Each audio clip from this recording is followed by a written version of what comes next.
Hi friends, नमस्कार, जय महाराष्ट्र.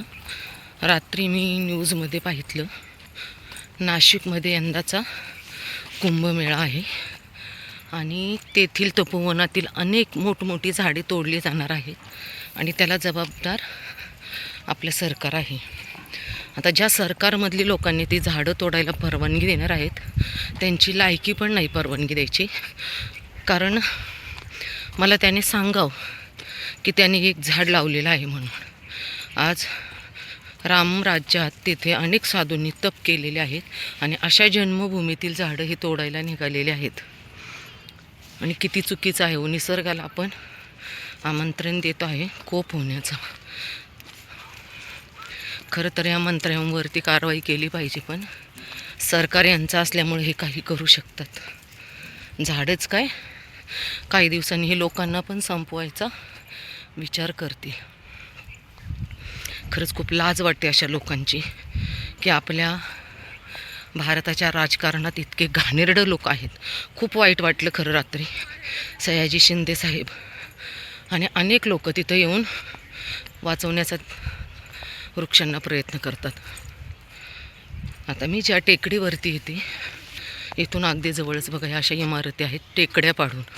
काही दिवसांनी आम्हालाही इथं श्वास घेता येणार नाही. ज्या ठिकाणी कुठलेही बांधकाम करायला परवानगी नाही त्या ठिकाणी 30 ते 40 मजली इमारती उभ्या राहत आहेत आणि टेकड्या संपल्या जात आहेत.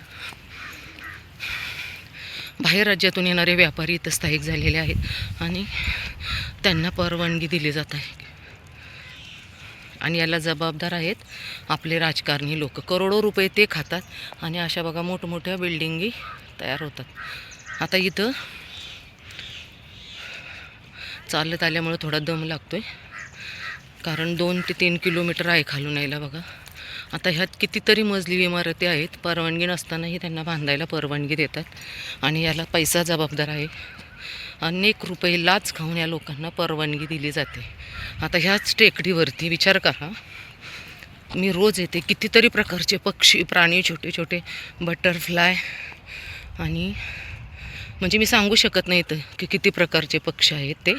आणि संध्याकाळच्या वेळेला बघा, आता सकाळी ते अन्न शोधण्यासाठी निघून गेलेत, पण ज्यावेळेस मी संध्याकाळी येते ना तर अक्षरशः म्हणजे इतकं छान वाटतं ना त्यांच्या आवाजाने. आणि मग विचार करा त्या तपोवनात कितीतरी हजार झाडं असतील किंवा लाख, जर तोडले तर त्यातील पक्ष्यांचे पशूंचे छोटे छोटे किडे त्यांचं काय होईल याचा विचार केला का त्या मंत्र्यांनी? तो कुशाल म्हणतो की ही विदेशी झाडं तोडून आम्ही देशी झाडं लावतो. लाजा वाटल्या पाहिजेत रे तुम्हाला. देशी विदेशी करता, प्रत्येक गोष्ट विदेशावरून येते. साधी लाईटची माळ, लाईटचे बल्ब, मग का तुम्ही बंदी घालत नाहीत? अनेक वर्षापूर्वी रामराज्यात लावलेली झाडं आणि तुम्ही आता त्याला म्हणताय की ती विदेशी झाडं आहेत. थोडं तरी राजकारण करायचं थांबवा रे पैशासाठी. प्लीज तेथील शेतकऱ्यांच्या तुम्ही जमिनी वापरू शकता, साधूंना जागा देऊ शकता तिथं तप, त्यांना काय तप करायचं असेल तर. पण कृपा करून खरंच निसर्गाला आव्हान करू नका. जर निसर्ग कोपला तर फक्त त्यात सर्वसामान्य जनताच भरडली जाते. कारण तुम्ही नालायकांनो तुमच्या बंगल्यांच्या, तुम्हाला हजारो लोक तुमचं रक्षण करण्यासाठी आहेत रे, पण आमच्या सर्वसामान्य जनतेचं काय? ज्यावेळेस निसर्ग कोपतो त्यावेळेस आमचे शेतकरी रोज आत्महत्या करतात, ते तुम्हाला दिसत नाही भांग. मला खरंच खूप वाईट आणि घाण बोलायची इच्छा झाली या लोकांना, कारण मी रोज या निसर्गाच्या सानिध्यात येते तर त्याची काय किंमत आहे ही मला माहिती. हा निसर्ग म्हणजे काय आहे ते. तर चला आपण प्रत्येकाने या गोष्टीचा निषेध करू. मी निषेध करत आहेत की तपोवनातील झाडे तोडली जाऊ नयेत म्हणून, आणि अशा राजकारणी लोकांवरती बंदी आणली पाहिजे. लाली उठ, चला खाऊ खायला ये लवकर, चले चले.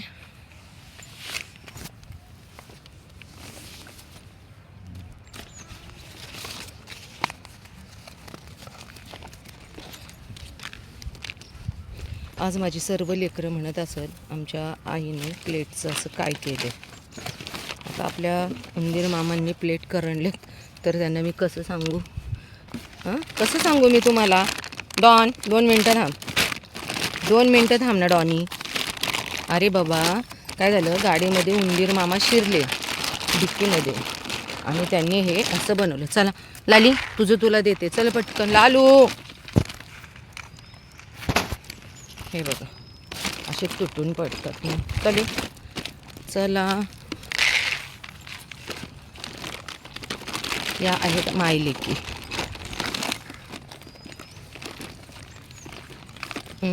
लाली, हे काय ग तू अशी करते, सगळं सांडवलं लाली. जाऊ दे बाबा. या आहेत आमच्या मायलेकी बघा.